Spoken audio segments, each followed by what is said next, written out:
పల్నాడు జిల్లా నరసరావుపేటలో మాజీ ఎమ్మెల్యే బొల్లా బ్రహ్మనాయుడిని పరామర్శించారు ఎమ్మెల్సీ తుమాటి మాధవరావు.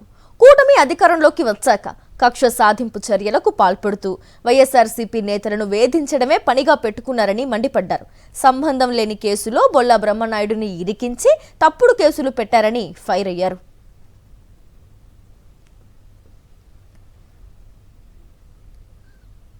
ఇంతకంటే దిగజారుడుతనం తెలుగుదేశం పార్టీ నాయకులకు కానీ లేకపోతే తెలంగాణ ప్రభుత్వానికి కానీ ఇంకొకటి లేదని చెప్పి నేను ఈ సందర్భంగా తెలియజేస్తాను. ఎందుకంటే మేము ఎన్నో సంవత్సరాల నుంచి మేము వ్యాపారాల్లో ఉన్నాం.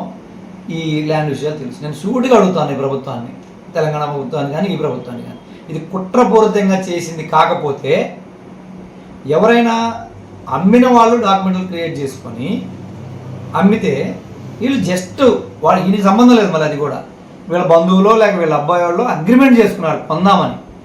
ఒక ప్రాపర్టీ కొందామని అగ్రిమెంట్ చేసుకున్నప్పుడు ఎవరైనా లీగల్ ఒపీనియన్కి లాయర్ల దగ్గరకో డిపార్ట్మెంట్ దగ్గరకో పోయి వెరిఫై చేసుకుంటారు.